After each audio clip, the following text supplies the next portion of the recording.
ఈ తపస్సు కాలంలో మనం ధ్యానించాల్సినటువంటి ముఖ్యమైన మూడవ విషయం ఏంటి అంటే దాన ధర్మములు. మన జీవితంలో ఈ యొక్క దాన ధర్మములు అనేవి పుణ్యక్రియలు చేయాలి, మంచి పనులు చేయాలని మనకు తెలియచేయడం జరుగుతూ ఉన్నది.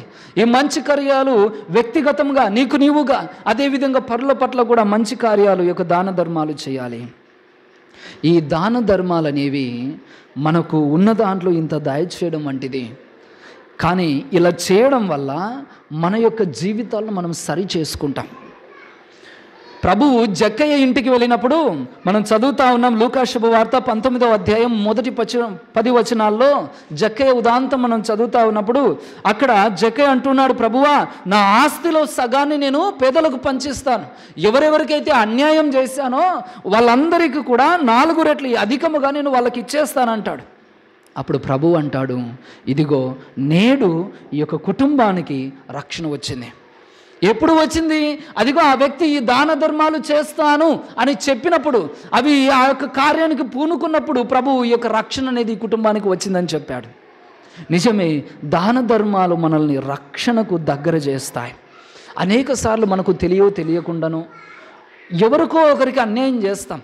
తిరిగి ఆ వ్యక్తి దగ్గరకు పోయి, అరే నేను నీకు అన్యాయం చేశానురా తీసుకో అని ఇవ్వాలంటే మనకు నామోషి. అలాంటప్పుడు ఈ దాన ధర్మాల వల్ల లేదా ఆ విషయం చెప్పకుండా తిరిగి వాళ్ళకు మేలు చేయడం వల్ల మన తప్పులను మనము సరి చేస్తామని మనం తెలుసుకోవాలి. ప్రియులకు సహోదరులారా, మనకుండేటువంటి సమస్తం కూడా దేవుడిచ్చిందే.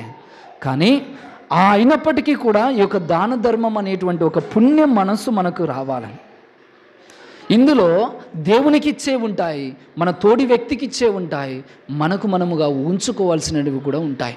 అందుకే ప్రభు అంటాడండి, మార్కు శుభవార్త 12వ అధ్యాయము 17వ వచనంలో చెప్పబడుతున్నది, అట్లయినా కైసరువుకి అనగా రాజుకి ఇవ్వండి, దేవునికి చెల్లించాల్సినవి దేవునికి చెల్లించండి. ఎవరికి చెందాలనో అవి వాళ్ళకు అందచేయటం అనేది మనం చేయాలా. ఇది ఒక దాన ధర్మ గుణమును కూడా మనలో నేర్పిస్తూ ఉన్నది. అంతేకాదు, అలా చేయడం వల్ల, దాన ధర్మాల వల్ల మనలో స్వార్థం తగ్గిపోతుంది. అనేక సార్లు మనం కొన్ని వస్తువులకు, సంపదలకు అతుక్కుపోతాం. ఎంతగా అంటే మనం చనిపోయినా కూడా ఆ ఆస్తిని విడిచిపెట్టి పోవాలని అనిపించదు కొన్నిసార్లు.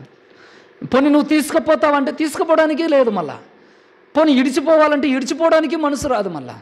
కానీ ఎవరైతే దాన ధర్మాలు చేస్తారో ఆ వ్యక్తిలో స్వార్థం తగ్గి నిస్వార్థ జీవిగా మార్చబడడం అనేది నేర్చుకుంటాడండి.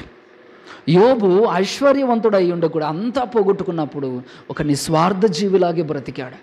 దేవుడు నాకు ఇచ్చాడు సమస్తము, దేవుడు నా దగ్గర తీసుకుపోయాడు సమస్తము, నేను ఎందుకు దేవుని శపించాలి విషయమై, ఎందుకు శపించాలి నేను దేవుని అని అతడు ప్రశ్నించాడండి. ఎందుకంటే అతని యొక్క మనసు దాన ధర్మాలతో నిండి ఉంది. ఒక నిస్వార్థ జీవిగా అతడు జీవించాడని మనకు తెలియచేయడం జరుగుతూ ఉన్నది. అందుకే ప్రియులకు సహోదరులారా, ఈ దాన గుణము మనలో స్థిరత్వాన్ని మనకు నేర్పిస్తూ ఉన్నది. కొరింథీయులకు రాయబడినటువంటి 2వ లేఖ 9వ అధ్యాయము 7వ వచనంలో మనకు చెప్పబడుతూ ఉన్నది, నువ్వు దాన ధర్మములు చేసినప్పుడు చింతతో కానీ ఒత్తిడి వలన కానీ కాకుండా ప్రభువు నీకు ఒసిగిన దాన్ని బట్టి ప్రతి వ్యక్తి తోచినట్లు దానం ఇవ్వాలి. సంతోషముతో ఎవరైతే దానం చేస్తాడో ఆ వ్యక్తిని దేవుడు ప్రేమిస్తాడని వాక్కు రాయబడుతూ ఉన్నది. అంతేవిధంగా తిమోతి రాయాల్సినటువంటి మొదటి లేఖ 6వ అధ్యాయము మనం చదువుతా ఉన్నామండి. 18, 19 వచనాల్లో ఆ వచనాలు చదివితే మనకు సారాంశం అర్థమవుతుంది. నిజమైనటువంటి జీవితాన్ని సంపాదించుకోవడం కోసము నువ్వు చేసే దాన ధర్మాలు ముందుగానే ఆ జీవితంలో, ఆ పరలోక జీవితంలో మనకు సంపదలు చేకూర్చి పెడుతుంది. అంటే ఇక్కడ చేసే దాన ధర్మాలు అక్కడ మనకు సంపదలు ఇస్తాయని మనకు తెలియాలి. అంతేవిధంగా సామెతల గ్రంథము 19వ అధ్యాయము 17వ వచనం చెబుతున్నది, ఎవరైతే పేదలను ఆదుకుంటారో, మంచి పనులకు దానం చేస్తారో వారు దేవునికే అప్పు ఇచ్చినట్లంట, ప్రభువునకే అప్పు ఇచ్చినట్లంట దాన ధర్మాలు చేస్తే. అందుకు ఏమవుతుందంట, దేవుడు తప్పగా నీ అప్పును తీరుచును.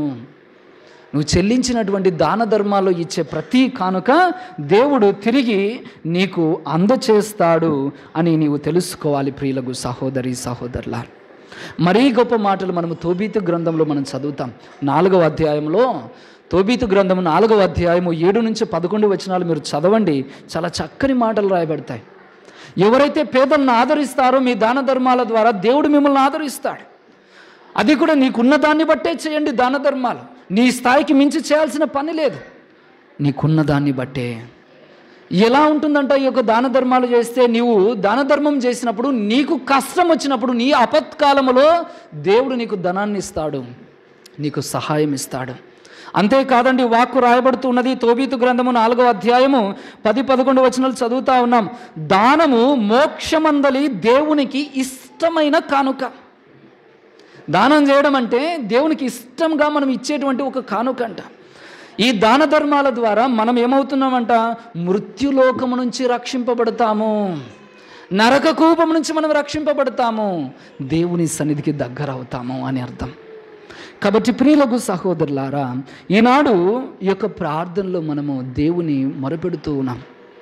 ఈ దాన ధర్మాలు మన జీవితాలను రక్షణకు దగ్గర చేస్తాయి, రక్షణకు దగ్గర చేస్తాయి. కాబట్టి దేవుని కృపతో మన జీవితాల్లో ఎల్లప్పుడూ కూడా ఈ తపోక్రియలకు ప్రార్థన, ఉపవాసము, దాన ధర్మాలు అనేవి తప్పనిసరిగా నేర్చుకొని పాటించి ఈ తపస్సు కాలంలో దేవుని యొక్క అమితమైన ఆశీర్వాదాలు పొందుకునేటువంటి కృపను దయచేయమని దేవుని ప్రార్థిద్దాం. ప్రభువు మిమ్మలను దీవించుదురుగాక.